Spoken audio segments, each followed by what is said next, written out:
Okay, and we are back after the fire alarm. That was something I didn't expect for this lecture. But the fire alarm passed, and the fire officer said it was safe to enter the building again. I don't know whose lab that was that caused the fire. It wasn't my lab. Well, hopefully not, unless our GPUs are catching fire. Anyway, we are back. So where was I? We were looking at the limit, the low temperature limit of the Einstein prediction. And so we're looking at this equation, the dependence as t goes to 0. I substituted x equals t naught over t. So as t goes to 0, x goes to infinity. This becomes x, this becomes x. So I need to evaluate the limit as x goes to infinity of x squared e to the minus x. And so I use L'Hopital's rule. If you remember, if you have a limit of two things, one thing in the numerator, which is x squared, one thing in the denominator, you can keep taking the derivative of the numerator and the denominator. That's L'Hopital's rule. And so this is the limit of x goes to infinity. The derivative of this is 2x.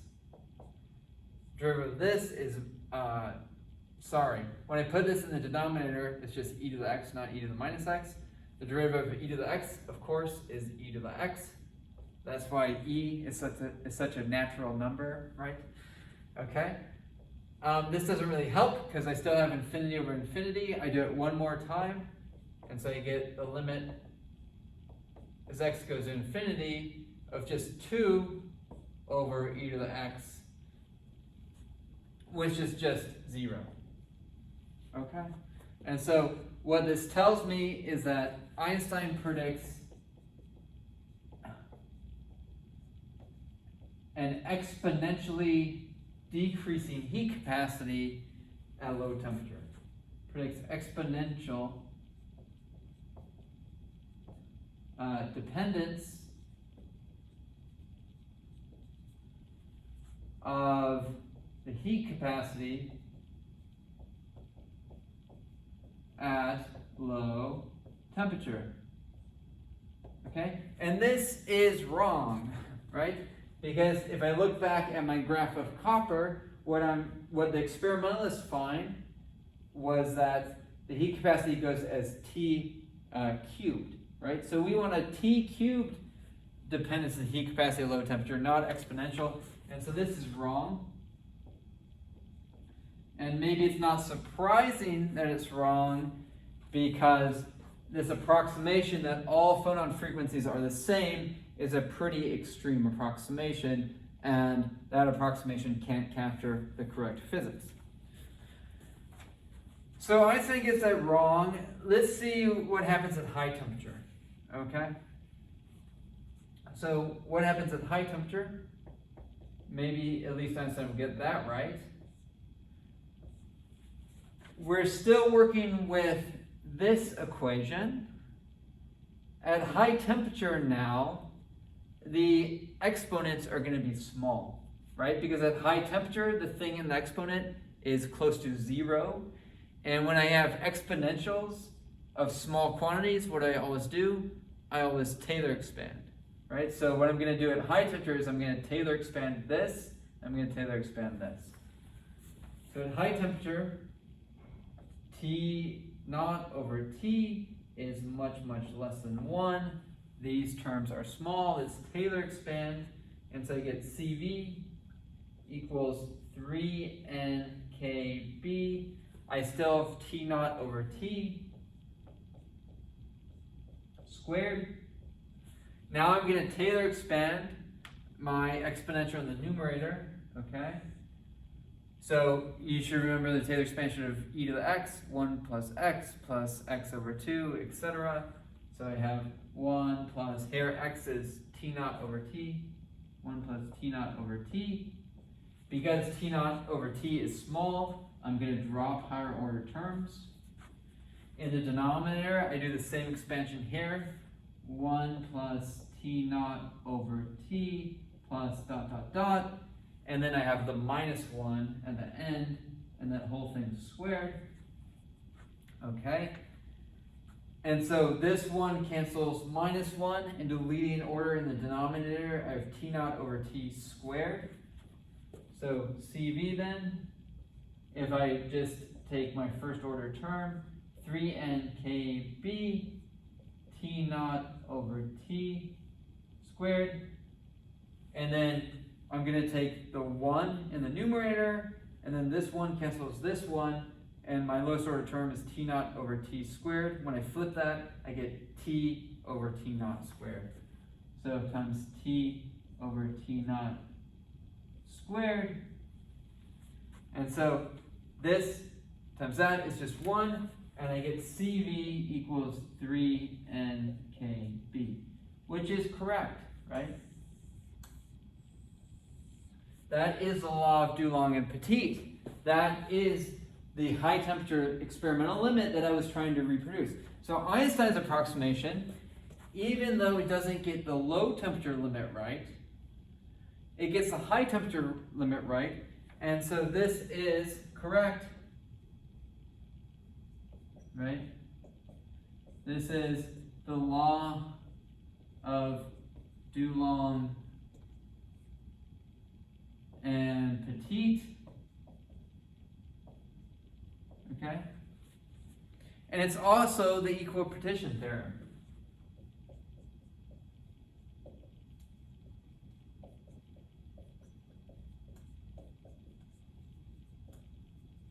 Right?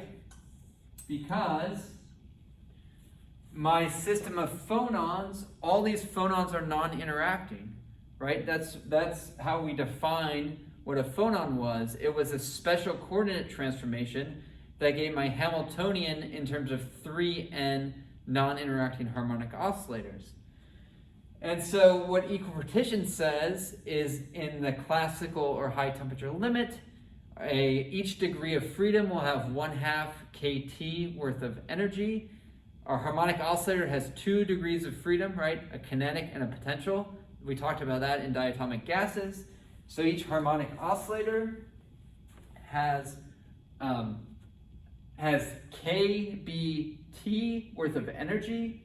The heat capacity is dE dt. So each harmonic oscillator has kB contribution to the heat capacity because of equipartition. We have 3n phonons, right? And so 3n times kB is the equipartition theorem for the heat capacity. And so Einstein gets the equipartition right. So we have one limit right, one limit wrong. Obviously, the reason the low temperature is wrong is because of this approximation. And so we need a better approximation for the phonon frequencies, g of omega, if we're going to get the low temperature limit correct. And that's where Debye comes in to save the day. Okay? So that's the Einstein model. And now we're going to look at Debye's model. And Debye's model is better. I'm going to leave this up. I'm going to leave this up because we're going to use those. Debye's model is better because he has a more realistic approximation for these density of frequencies.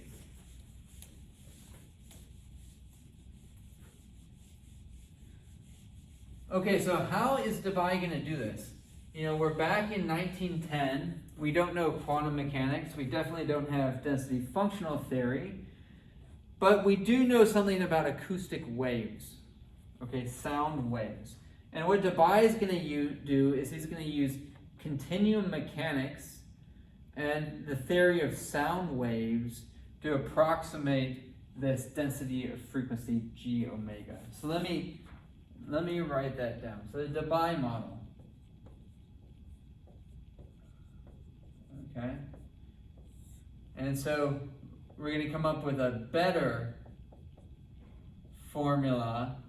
It's still going to be approximate, so a better approximate formula for this density of frequencies g of omega. That's the Debye model. How are we going to do it? Well, we're going to use continuum mechanics and solve for sound waves. So if you take a solid state physics class, this isn't a solid state physics class, but if you did, you would learn that there are two types of phonon modes. There's a so-called optical branch and an acoustic branch. Okay, so solid state physics in a solid state physics class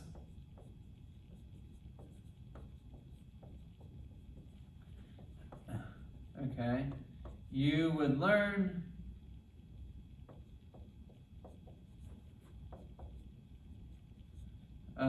that there are two branches of phonon modes. The first is the optical branch. Okay. These we don't care about because they're at high frequency. They're called optical branch because they're excited by light. Okay. We're trying to reproduce low temperature behavior.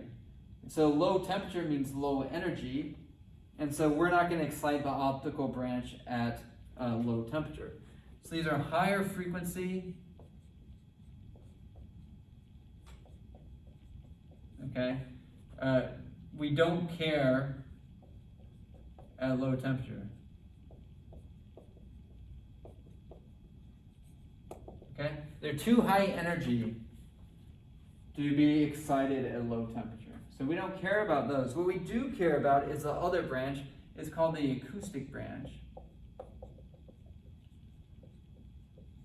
Acoustic implies sound waves, right? And so this is the branch of phonons that transmit sound. And so these are the lower frequency phonons.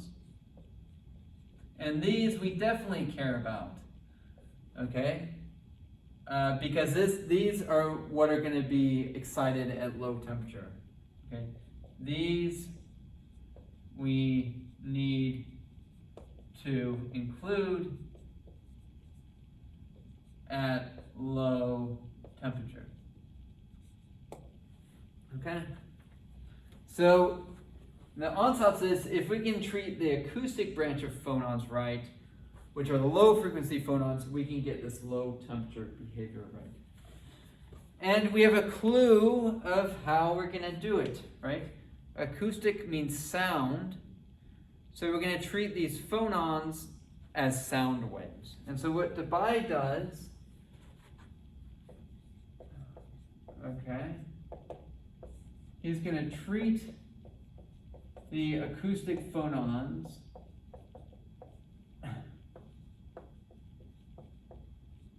as sound waves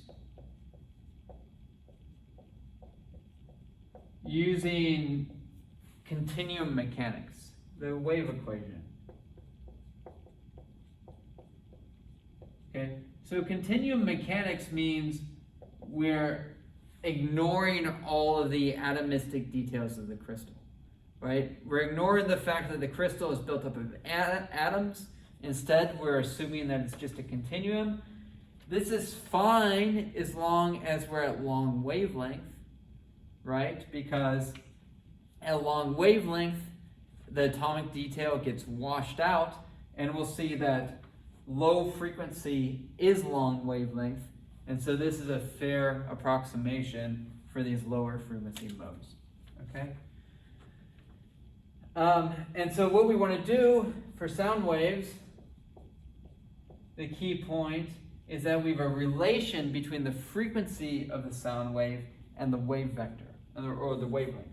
So for sound waves, we have a relation between the frequency of the sound wave or the phonon and wavelength. Okay? And typically in solid state physics, you would call this a dispersion relation. So you call the relation between the frequency and the wavelength a dispersion relation.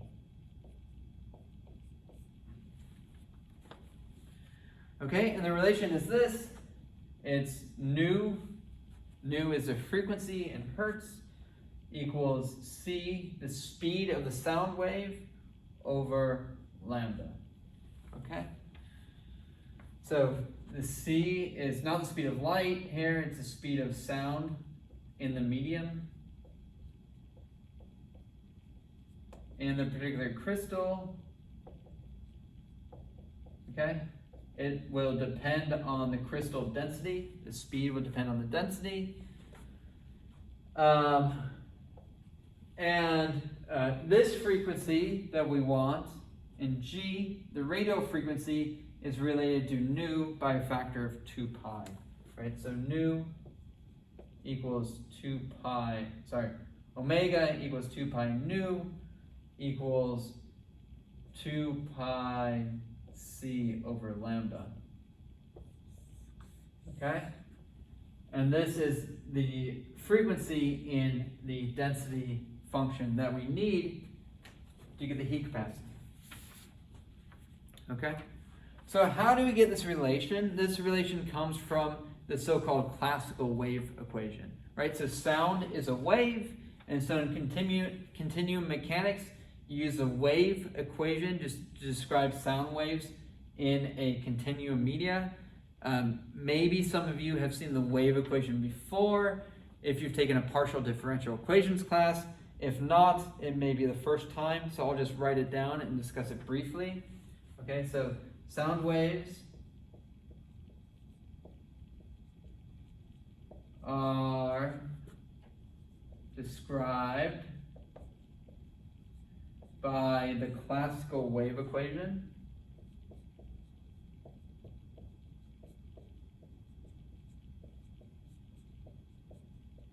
Okay, which is this. The wave equation is 1 over c squared, that's the speed, second time derivative, d squared dt squared, okay, of a function u vector, which is going to describe the wave. It's a function of position and time. So u vector describes the displacement of the sound wave, equals the Laplacian of u. Okay, so this is the classical wave equation that describes a propagation of a wave u in a continuous medium. Okay, and so u is a vector field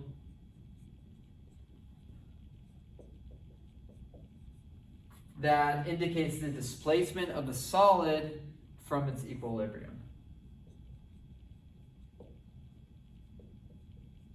Indicates displacement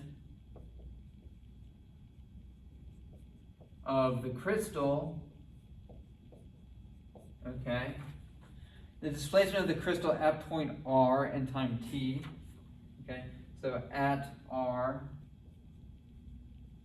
and t from equilibrium.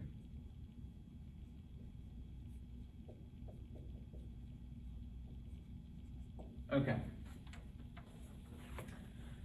So just like whenever we do differential equations, I just give you the solution and you verify that it is indeed the solution. We kind of know what the solution is here because this is called the wave equation. And so the solution should be functions that look like waves. And indeed they are. So solutions to the wave equation are waves. And so the form of a wave is this: u of rt equals some amplitude, u vector naught.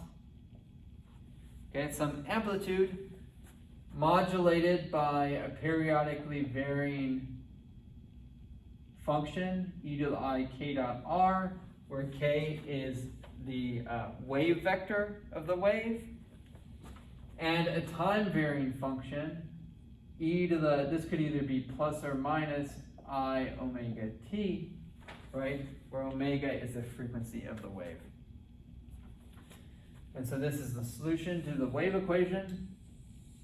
You can plug this in to the differential equation, and indeed you see that it satisfies it, right? The Laplacian brings down a factor of minus k squared. The time derivative brings down a factor of omega squared, and so this equation will hold if there's a particular relation between c, omega, and k, right? So with omega equals ck, right? Because you have omega squared times u when you take the time derivative, you multiply c squared times both sides, you have a k squared here when you take the Laplacian, and so you have omega squared equals c squared k squared, or omega equals ck. So that's what you get from the wave equation. Okay, and so this is the particular dispersion relation for a sound wave. Okay, and it turns out that we have three types of waves that come out of this equation. Well, two types of waves, three different degrees of freedom. Okay, so we have what are called longitudinal waves. A longitudinal wave, we have two vectors in the wave equation. We have a vector k. K is a wave vector. It's a direction of propagation of the wave.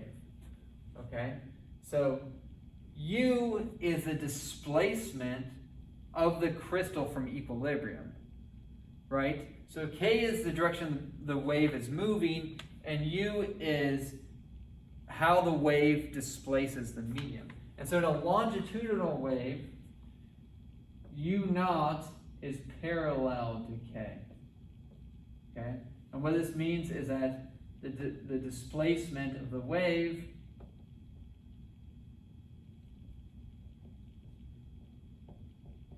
is parallel to the propagation direction of the wave. Okay? So the medium is being displaced in the same direction that the wave is propagated, and that's why it's called longitudinal. And the other ones are either called transverse or shear modes, right? So the other are, we'll call them shear modes. And this is just if u is perpendicular to k. U is perpendicular to k. That means the media is being displaced, the crystal is being displaced in a perpendicular direction to the wave that the wave is traveling. And so if I draw a diagram along, say, call this the x-axis, say the wave is propagating along x, u could be in one of three directions, right? We could have ux, uy, uz, okay? My right-hand rule, I messed up my right-hand rule, okay? Right-hand rule, this needs to be z, this needs to be y.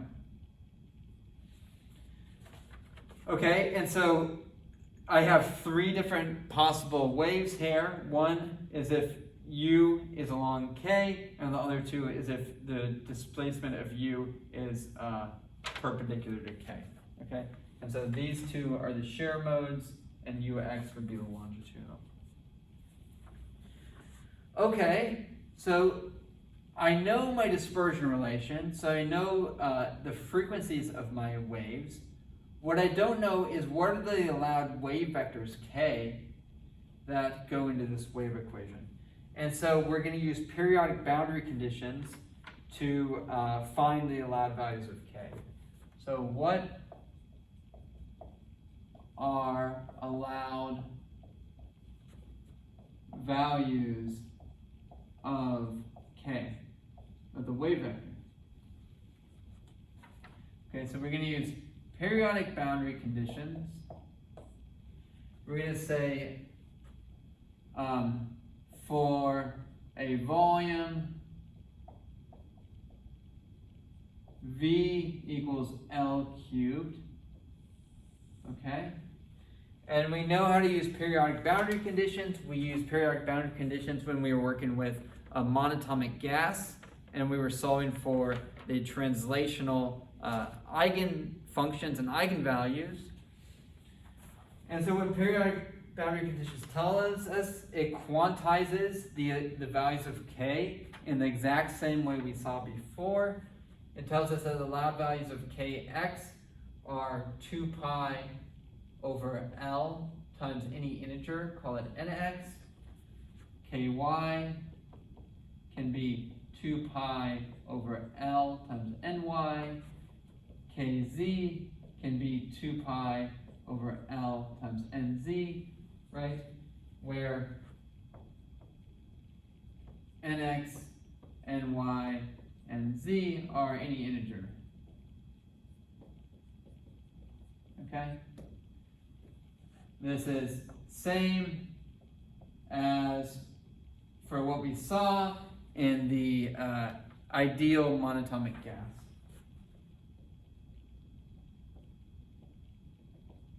Okay, so you can go back to your notes if you need to look over that again. Okay? So, using this dispersion relation and these allowed values of k, we can now write down Debye's approximation for g of omega, right? Remember, our whole strategy is come up with approximation for g of omega, plug that into a formula, and get the heat capacity. And so let's write it down. What is Debye's approximation for g omega? Okay. Remember that g of omega is just a sum over all the phonons, I equals 1 to 3n, times these delta functions, delta omega minus omega naught. Okay? And what Debye says is these phonons are sound waves. Each sound wave has a frequency that looks like this. It depends on k, with omega equals c times k. Here are the allowed values of k, and we also have to remember one other thing. For each value of k and omega, there are 3 different sound waves or phonons. There's one longitudinal, where u is parallel to k, that's this ux, and there's 2 shear modes, where u is perpendicular to k, that's uy and uz. And so in Debye's approximation, instead of summing over phonons, we can sum over wave vectors, and we have 3 modes for each wave vector k. Those are the longitudinal and the 2 shear, right? These different directions of u. And so g of omega then becomes 3, right? We need a factor of 3. And then we just need to sum over these allowed wave vectors, k, these guys, the different possible kx, ky, kz, delta omega. Now, omega for my phonon is determined by the wave vector k, and I know the relation. Omega for a given k is c times k. So I have omega minus c times k. Right? So c times k becomes the frequency for the phonon. For phonon sound wave. Right? I'm saying my phonons are sound waves. And so this is the frequency for the particular phonon or sound wave. Okay, so then I need to do the sum. Okay? So I need to, right? So the sum is g omega equals essentially 3 times, I need to sum over all possible kx, I need to sum over all possible ky, I need to sum over all possible kz, delta omega minus ck. Okay? Where these allowed wave vectors are right there. We have run into the problem of calculating the sum before, right? This was the exact same sum we had to calculate for a monatomic gas, right? So this was the exact same sum we had to calculate for monatomic gas. Well, okay, I shouldn't say exactly the same because the quantity in the sum wasn't the same, but the k vectors we were summing over were the same. So let me say similar. Okay, not exactly the same. It's a similar sum. Similar sum. Okay. And so let's think about what we did for the monatomic gas. We took the sum and we transferred it to an integral. Okay? So what we're going to do is we're going to approximate the sum as an integral.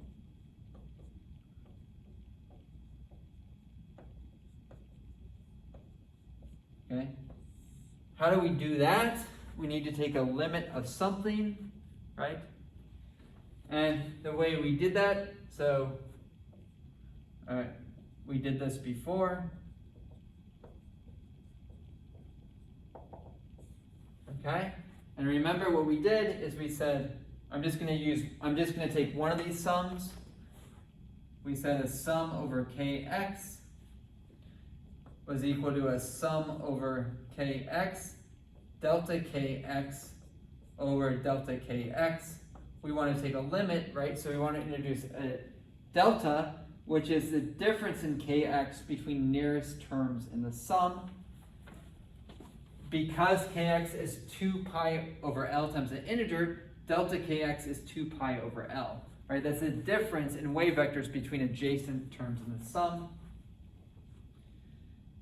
And so we're going to plug in 2 pi over L for the delta kx on bottom and move that out of the sum, right? So it's 2 pi over L goes on bottom, so that gets flipped, and we get L over 2 pi, sum over kx, delta kx. Okay? And then now we can take a limit, right? And so we can say the limit as delta kx goes to 0, it becomes small, of L over 2 pi, sum over kx, delta kx, this is how we get the integral, equals L over 2 pi integral dkx, right? So that was the same transformation we did, sum to an integral, when we had to sum over wave vectors before for the monatomic gas. So we do this transformation,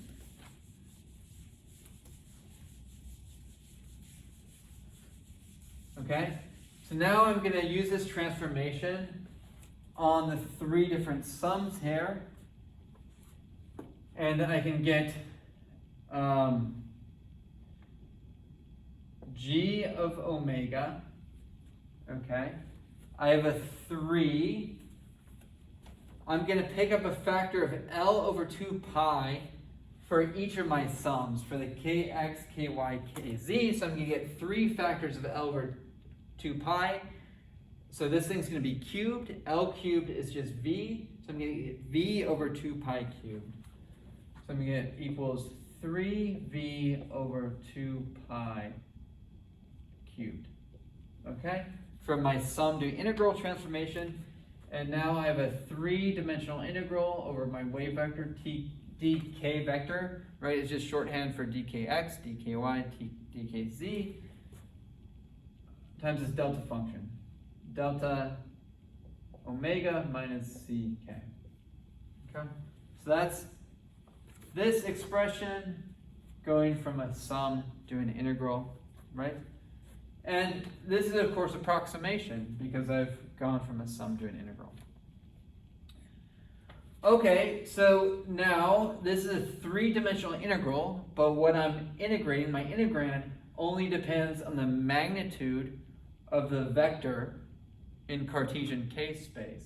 And so whenever I'm trying to integrate to a 3D integral, and my integral only depends on the magnitude of the vector, I convert to spherical coordinates. And so that's what I'm going to do. Convert to spherical chords.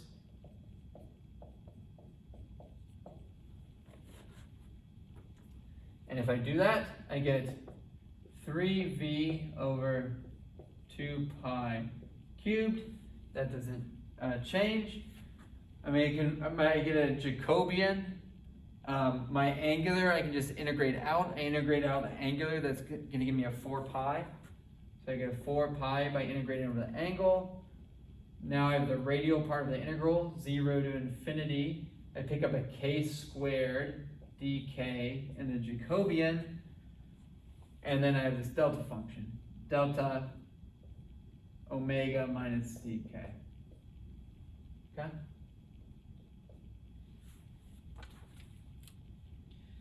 So that's after I've converted to spherical coordinates, done the angular integral. Now I'm just going to do a variable substitution. I'm going to let x equals c times k, this quantity in the delta function. So I'm going to do a substitution. I want to substitute these, this k squared and the dk. For an x, I need a factor of 1, 2, 3 powers of c to do that. And so I get 3v over 2 pi cubed, 4 pi. I need 3 powers of c to substitute my k for an x. And so I have 1 over c cubed, integral 0 to infinity. And now I just have x's here, x squared dx, delta omega minus x.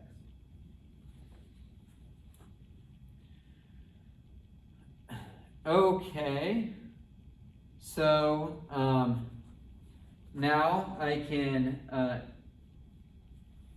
can use a property of my delta function. Delta function is even. Okay, so I can rewrite this as 3v.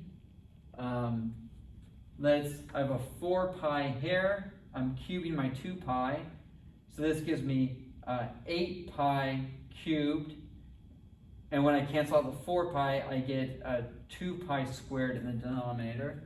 So 3v over 2 pi squared, c cubed.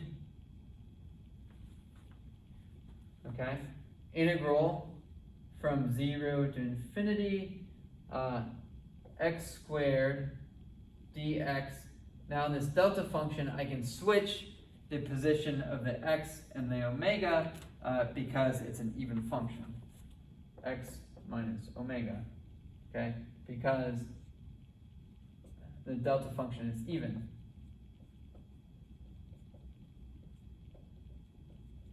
Okay? So now I can do the integral. Okay? And if I do the integral, the delta function just picks out the value of x where the delta function is centered. It's centered at omega. And so I get g of omega equals 3v. I put omega in for x. And so I get omega squared when I integrate over the delta function over 2 pi squared c cubed.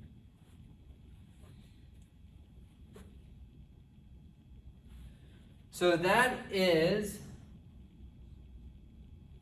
what Debye gets when he uses this continuum description of sound waves to give a dispersion relation for the phonons in the crystal, right? We're trying to get the different frequencies of the phonons.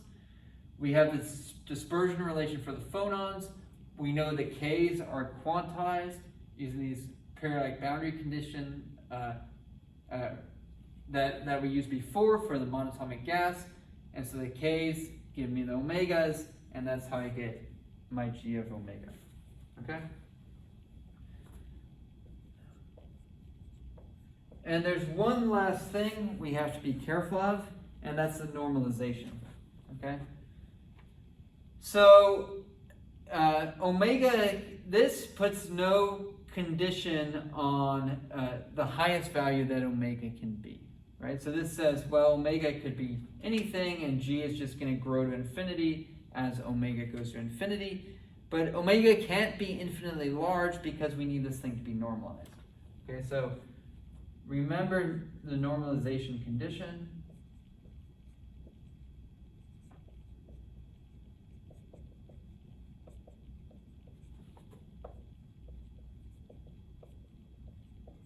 Okay, the normalization condition was that if I integrate from 0 to infinity, it's this, right? The integral from 0 to infinity d omega g of omega, I must get 3n, right? That's my normalization condition because I have 3n phonons. Clearly, this does not satisfy this, right? If I plug this in for g of omega and I integrate from 0 to infinity, I'm going to get infinity. So Debye had to fix this. He had to make sure that his g of omega was normalized. And the way he did that was just set an upper bound on the maximum that this frequency can be. Okay, so what Debye did was to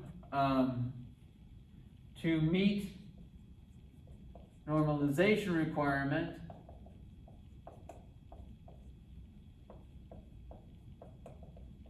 okay, Debye imposed an upper bound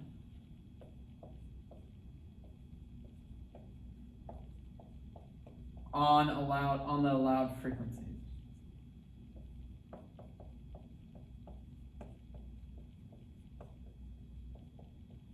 Okay? And so what Debye said is basically this upper bound is called omega d, which is the Debye frequency.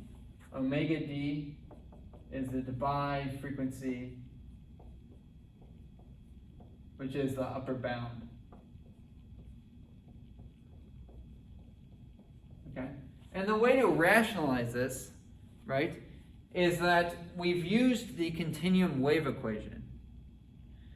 And the continuum wave equation says that, sure, the frequency can be as big as it can go to infinity because I just have a continuum material, there's no atoms.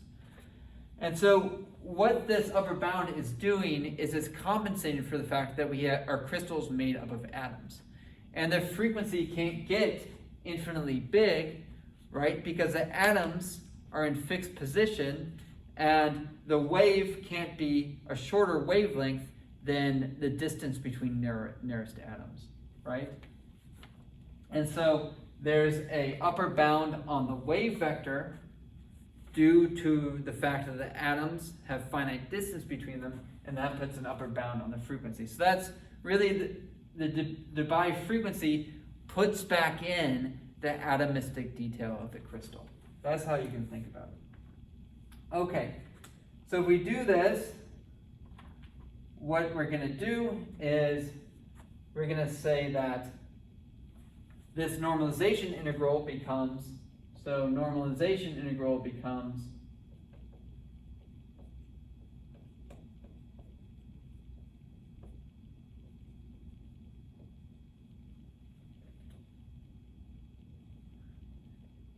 instead of integrating from 0 to infinity,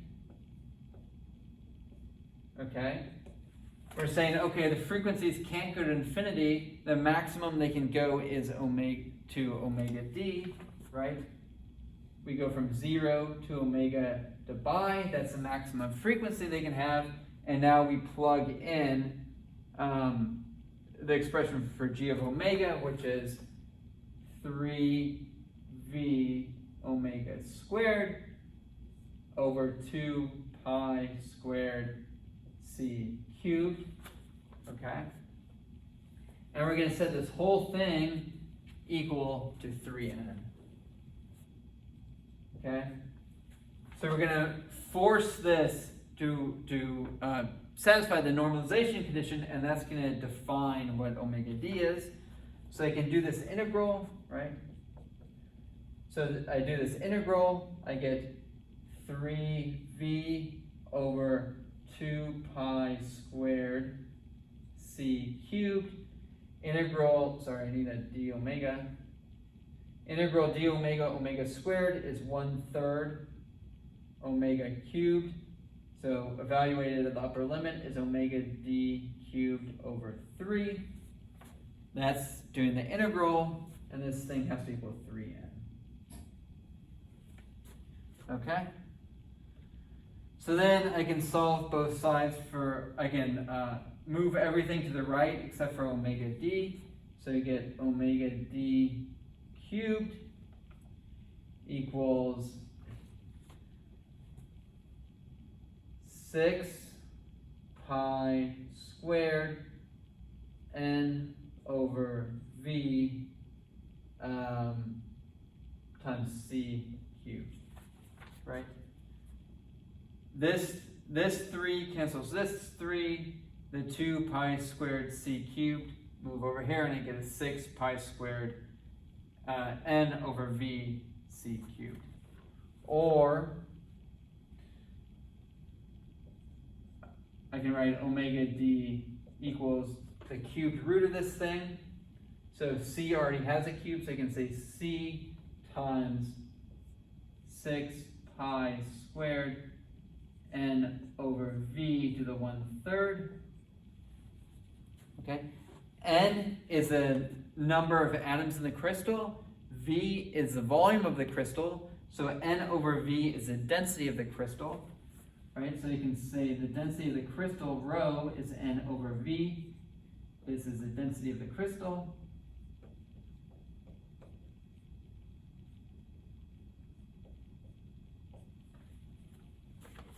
Okay, and so then I could write omega d is c6 pi squared rho to the 1/3. Okay, and so this is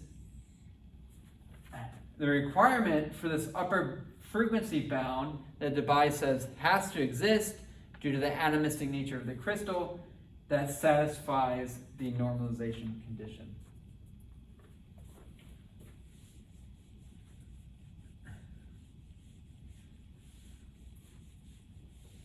Okay, so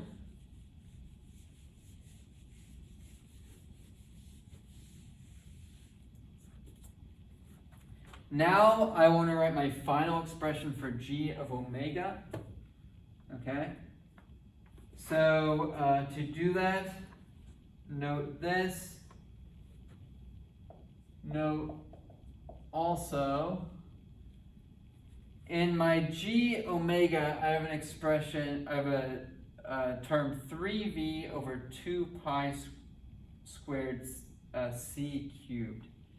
And so let me write that in terms of omega d. So we could write 3v over 2 pi squared c cubed. We want this first part of g of omega. And from this expression, I see that's equal to, I move this 3 over here, so I get 9n over omega d cubed equals 9n over omega d cubed. Okay, I'm getting that from here. If I just move this to this side, And now I'm going to substitute this in for my g of omega. And so I'm going to write g of omega equals this whole thing, besides the omega squared, becomes 9n omega d cubed.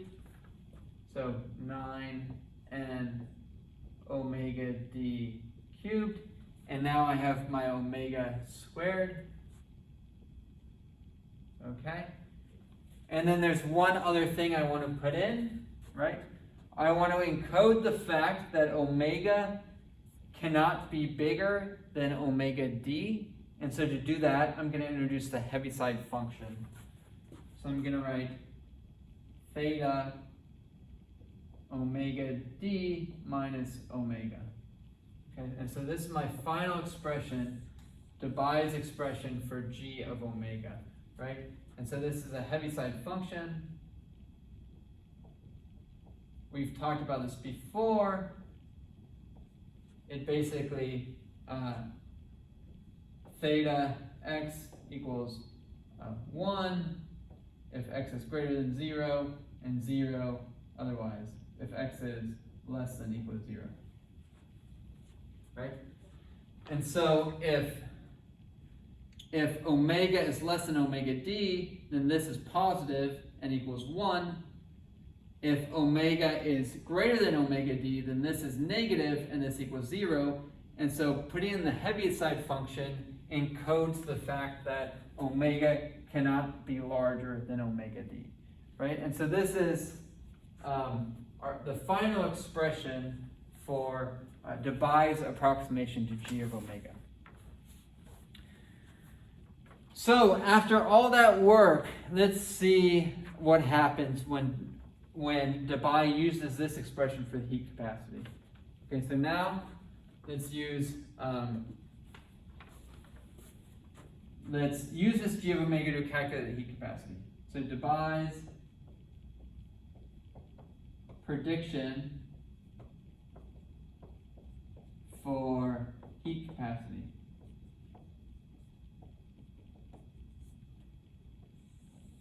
Okay? Once we have a formula for g of omega, we're essentially done because we just substitute it into here. So we get CV equals KB integral 0 to infinity d omega g omega f omega. That's just my starting formula. Let's substitute in g of omega and f of omega equals KB integral. Okay.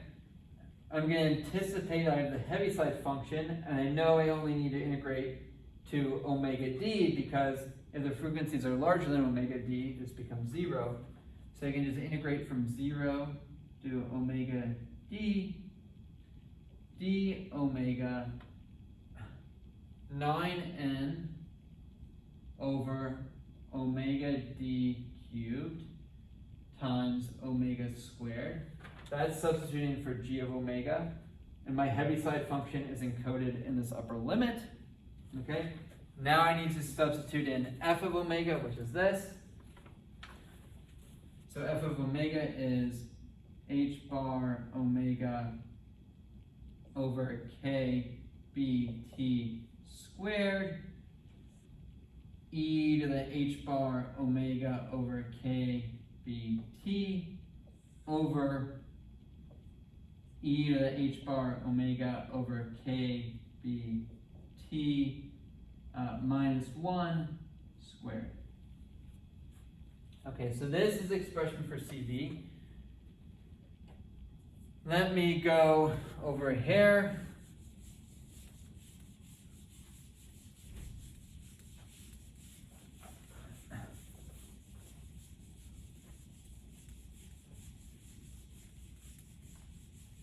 Okay, and what we're going to do is we're going to do variable substitution. Let's let x, use a variable x to equal h bar omega over kbt. Okay? So if we do that, we get CV equals, we will need to substitute h bar omega over kbt for x. This becomes x squared, this becomes x, this becomes x. I have 2 factors of omega, 1 factor of omega. I have 3 factors of omega that I want to substitute for x. So that means I'm going to need 3 factors of h bar over kbt. Okay? So when I do the x substitution, I get kb times this 9n over omega d cubed, 9n over omega d cubed. And now I need 3 factors of h bar over kbt for 2 omegas and my third omega to do the x substitution. So I need kbt over h bar. Those are the 3 factors I need for the x substitution.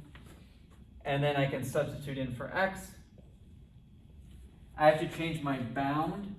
When omega equals omega d, x equals h bar omega d over kbt. So my upper bound changes here.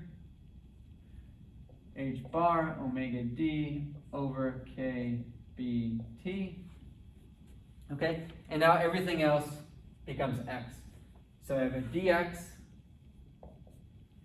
I have 2 factors of x for this omega squared, and I have 2 factors of x here, so it's going to be x to the 4th. And then my exponential simplify to just e to the x over e to the x minus 1. Okay? And so this is the full Debye expression for the heat capacity. Okay, the whole goal is to see if he gets the high temperature and the low temperature limits right. And so let's see what this expression gives in both the high temperature and low temperature limit. Let's do low temperature first. So in the low temperature limit,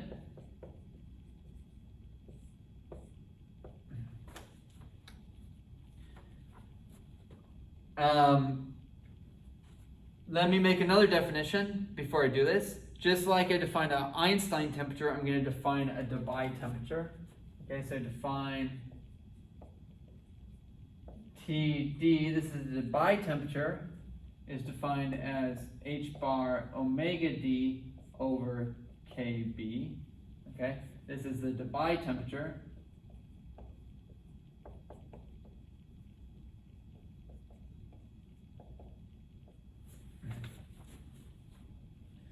Okay, so in the low temperature limit, we have T is much, much less than T Debye, comparing things of like units, or T Debye over T is much, much greater than 1.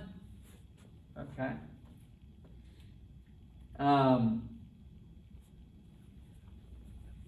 Why do I care? Because I haven't substituted yet, but this is T Debye over T in my exponents. Okay, so let me show you how that works. We have CV equals 9NKB. Okay. TD is h bar omega d over kb. Okay. If I absorb my omega d cubed in here, this factor becomes t over td cubed.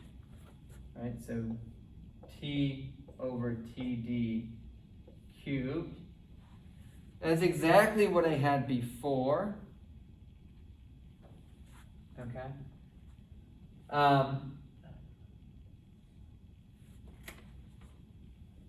Now I have 0. This thing becomes TD over T. Okay, 0 to TD over T. And then the x's are just dummy variables.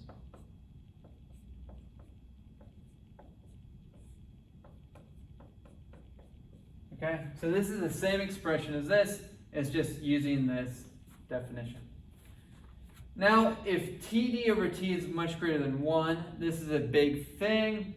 I'm going to approximate this integral as this being infinity, because this is a very, very large number. If it's an infinity, then I actually have I can look this integral up in a table.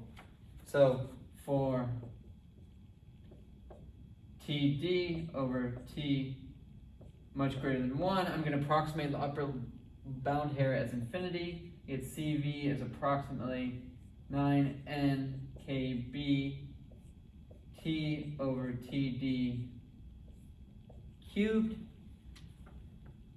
My approximation is to replace the upper bound with infinity. Dx, x to the fourth, e to the x over e to the x minus 1. Okay? This thing is a nice clean integral that you can look up in a table. Okay, so you can look up in an integral table that this integral 0 to infinity dx x to the fourth e to the x over e to the x minus 1. You look this up into a table and it has a value 4 pi to the fourth over 15. Okay? So we just look this up in a table. We get 4 pi to the fourth over 15, and so we get CV is NKB. Let's see. I have 9 and I have 4 over 15. I'm going to take 3 out of my 9. I'm going to take 3 out of my 15. That cancels out. So I have 3 times 4, 12 over 5. 12 pi to the fourth over 5 times this thing, times T over TD cubed at high temperatures. And look at this. This is what we were looking for all along, right? So all our hard work gave a heat capacity, sorry. This is not at high temperature. Low temperature, right? At low T, low temperature. All our hard work, and we got CV is proportional to a bunch of stuff times T cubed. So CV goes as T cubed. Debye was the first person to derive this formula for phonons. This was back around 1910. You have to check the exact date. And so this has been experimentally confirmed that heat capacity goes as T cubed, and that's exactly what we got from Debye's formula. And so this is the famous, it was famous back in the day because it was the first theoretical proof of this experimental finding. So famous Debye T cubed law. Okay? So all that hard work, and indeed we get that the heat capacity goes as T cubed at low temperature. Okay, so I know I've gone over my time, but it's a recorded video. And so I'm going to spend 5 more minutes doing the high temperature because we're almost done. Okay, so high temperature.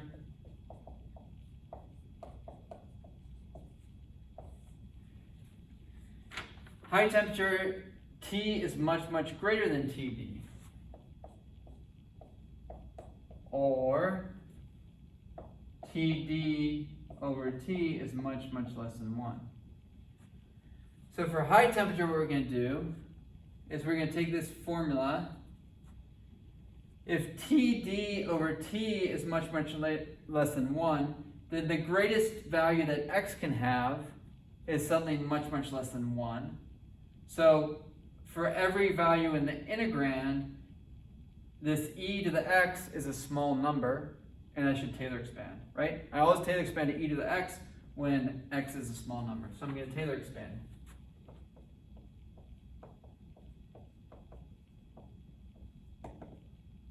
And so we're going to Taylor expand this equation, and we get CV is approximately 9nkb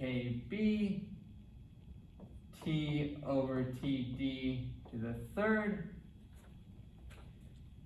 integral 0 to td over t dx. Okay, now we Taylor expand, we have x to the fourth, that stays. We Taylor expand this e to the x, 1 plus x plus dot dot dot. It's small, we only keep the first order. We Taylor expand the bottom, e to the x is 1 plus x plus dot dot dot, and then we have the minus 1. Okay? So this is 9nkb t over td cubed integral 0 to td over t. I'm only going to keep my lowest order term. Here the 1 cancels the 1. Here 1 is my lowest order term, so I have 1 over x. So I have x to the fourth times 1 over x, so I have x to the third. Oh, sorry. No, I forgot a square. Right? I forgot my square because I have this thing is squared. I forgot my square a long time ago.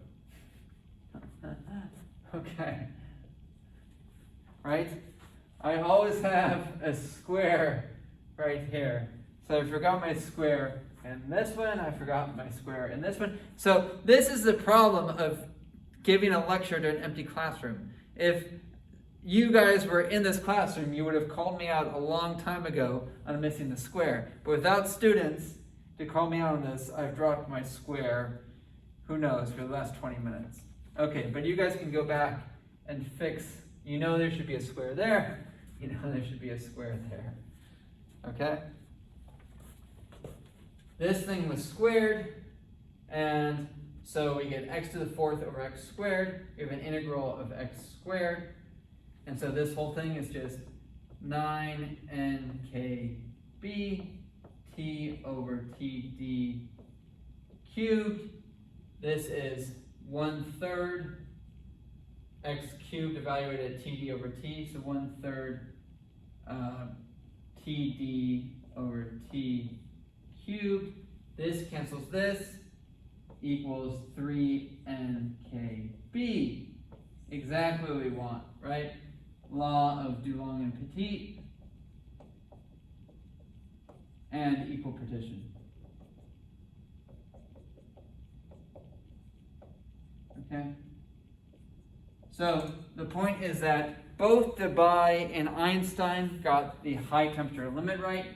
Only Debye gets the low temperature T cubed dependence of phonons right, using the continuum description of sound waves and putting in the atomistic detail by defining an upper bound on the frequency, the Debye frequency, such that the normalization condition holds. So I am out of time. Thanks for tuning in, and I will post these videos to Canvas.